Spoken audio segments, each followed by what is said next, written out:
За их оронд минь хулгай нүрлээд хулгайсаар л байна.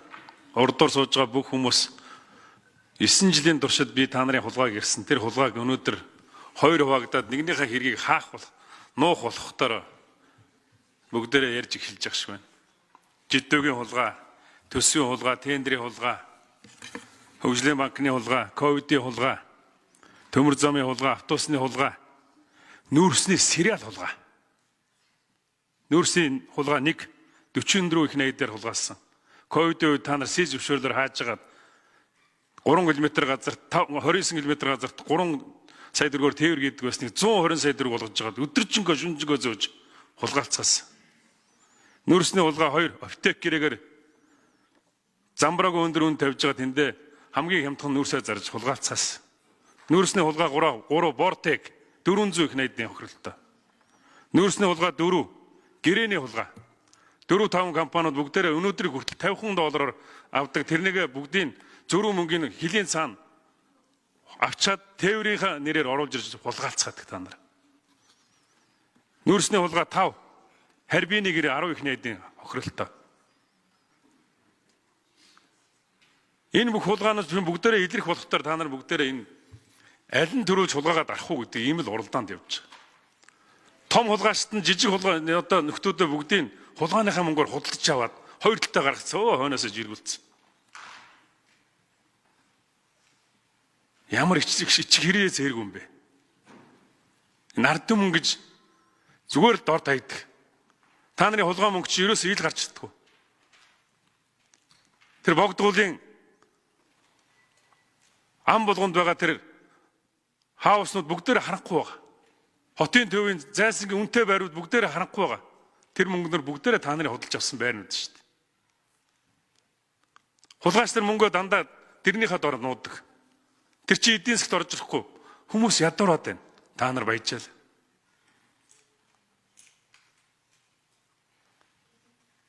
Тэгээ өнөөдөр энэ хулгаан ингээд өнөөдөр бүгдээр ингээд жоохон удах юм бол та нар шиг өстой нэг бөөх ястаа нэг дэлгэж дуусгах нэ. Тэрний хулгайч, тэрний хулгай, тэрний тендерийн хулгай, энэний хулгай соочлоор нэг юм. Тэгээд бид нар бас дээрээс нь мэднэ л дээ. Жижиг сажиггүй. Тэр бэтмэт хийсэн хулгаанууд нь тэр гэрээ мэрэний хулгаанууд ястаа нэр. Лөөрчт нэрэ. Дүүрэн сууч анда. Янта та нар.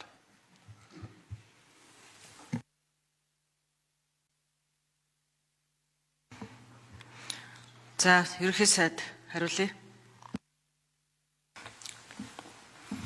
За, нүүрсний хулгайны асуудал анх 2002 онд ард иргэдийн залуучуудын жагсаалаар энэ Сүхбаатарын талбай дээр юу болсныг та бүхэн сайн санаж байгаа хаа. Энэний өмнө Адшаа гишүүн санаачлаад, Гамбол нарын гишүүд санаачлаад энэ нүүрсний сонсголын ажлын хэсэг, хян шалгалтын ажлын хэсэг анх байгуулагдсан. За, энэ шаардлагын дагуу улсын хурал дээр нээлттэй сонсголт зохион байгуулагдчихсэн. Энэ бол нүүрсний салбарын илт байдлыг анх төрийн хяналтыг сайжруулах анхны томоохон алхам байсан. Ер нь тэгээд нүүрсний хулгайг тодголтой иргүүд бол төмөр зам, олборлолт, тээвэрлэлт, борлуулалт, худалдаа авалттай холбоотой системийн зөрчлүүдийг хамаарч байгаа юм. Нийтдээ 124 хэргийг мөрдөн шалгаж 88 хэрэг нь шүүгээр шийдвэрлэгдээд байна. 20 хэрэг шүүгээр шийдвэрлэгдээгүй, хэлцэгдээгүй байна. 48 хэрэг мөрдөн байцаалтын шатанд байна. 25 онд нийтдээ 48 хэргийг үнэлгээ өргөцсөн үндслээр одоо хэрэг нэ шалгаж байна. 40 хэрэг мөрдөн байцаалтын шатанд байна.